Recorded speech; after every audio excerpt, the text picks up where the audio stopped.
Bonjour, ici Message Lumière de la famille Myriam. En ce vendredi 19 juillet, j'ai médité pour toi l'évangile d'aujourd'hui tiré de Saint Matthieu au chapitre 19, à partir du premier verset jusqu'au verset 8. C'est pas un évangile facile, mais je vais te partager en simplicité ce qui m'a touché, puis ce qui peut peut-être t'aider. Alors, on voit Jésus dans une situation bien ordinaire, je dirais. Il est en marche avec ses disciples à travers un champ de blé.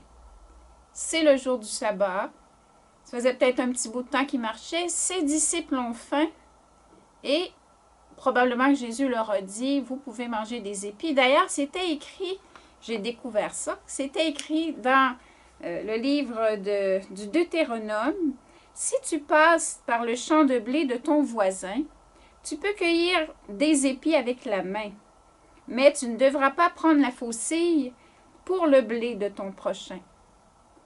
Alors on pouvait arracher des morceaux d'épis quand on avait faim. Alors ce n'est pas ce que les pharisiens reprochent à Jésus. « Hey, tes disciples mangent des grains le jour du sabbat. » Voilà la raison pour laquelle les pharisiens s'insurgent contre l'attitude des disciples. Ils faisaient ça le jour du sabbat.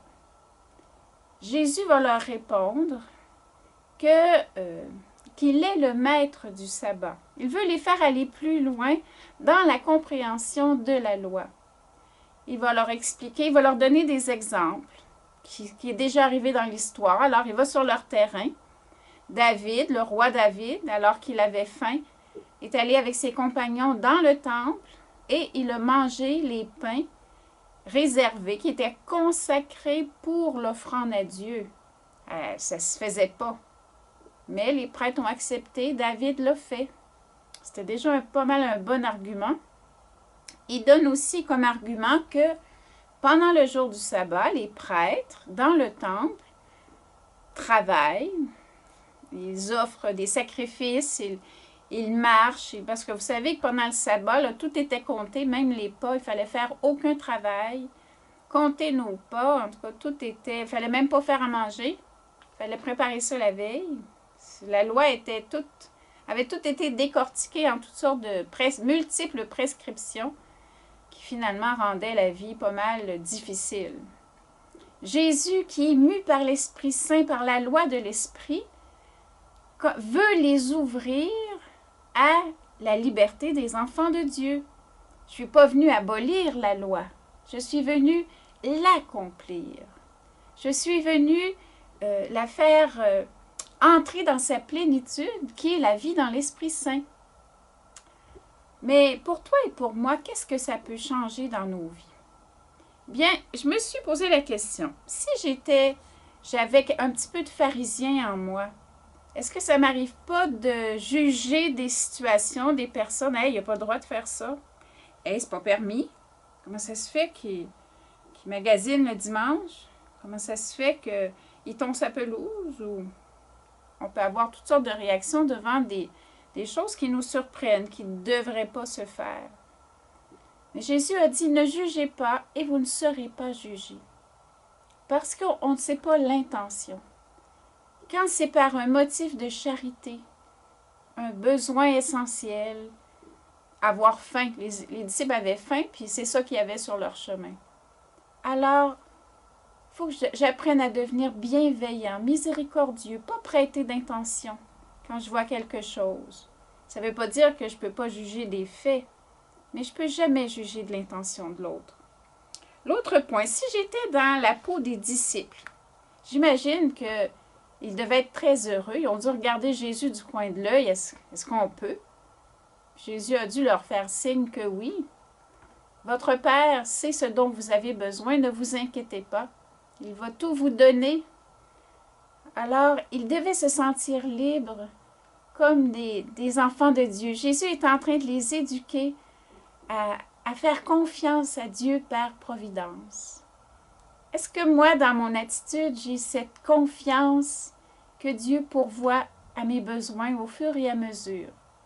Peut-être pas de la manière dont je m'y attends, mais il est fidèle Et si je me mets à l'école de Jésus, il va m'apprendre cette confiance des enfants de Dieu, cette reconnaissance aussi envers sa providence qui pourvoit toujours quand je lui fais confiance. Et si j'étais dans la peau de Jésus, c'est drôle à dire, mais alors j'ai vu que Jésus est celui qui éduque à la loi de l'esprit, qui éduque à l'amour. Puis je t'invite à relire l'épître de Saint Paul aux Romains, où il parle beaucoup de la vie dans l'Esprit Saint. Jésus est celui qui nous rend docile à l'esprit, mais c'est sûr que quelqu'un qui apprend à être docile à la voix de l'esprit est d'abord obéissant. Faut pas dire, oh ben la loi, je n'en tiens pas compte, moi je suis docile à l'Esprit Saint. Non, non. Mais il faut mettre l'esprit dans l'obéissance à la loi.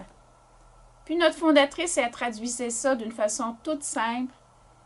C'est des oui d'amour. Je suis sûre que tu en as déjà entendu parler. Apprendre. Jésus a toujours dit oui à son Père, était centré sur lui. Qu'est-ce que tu attends de moi? Pour répondre, même dans l'accomplissement de la loi. Hein, et on voyait qu'il allait à la synagogue le jour de sabbat. À 12 ans, il est allé avec ses parents pour je me souviens pas du nom, là, mais pour devenir adulte. Il s'est conformé à la loi, ses parents aussi d'ailleurs. Mais c'était avec amour. C'était en réponse à l'amour infini du Père qui veut faire alliance avec nous à travers les événements. Alors je te souhaite à l'école de Jésus, de découvrir cette joie, d'obéir dans l'amour, à l'écoute de l'Esprit Saint, puis dans la miséricorde aussi, sans juger les personnes, en prêtant bonne intention. En fait, c'est que Jésus veut me partager son cœur de fils, doux et humble, son cœur de frère bienveillant, plein de bonté. Puis un jour, on va tous en être transparents, parce que ça va être le chef-d'œuvre que l'Esprit va réaliser en nous. Puis on va simplement avoir à chanter « Gloire à toi, Père, Alléluia !» Gloire à toi, Fils, Alléluia. Gloire à l'Esprit, Alléluia. Bonne journée, à bientôt.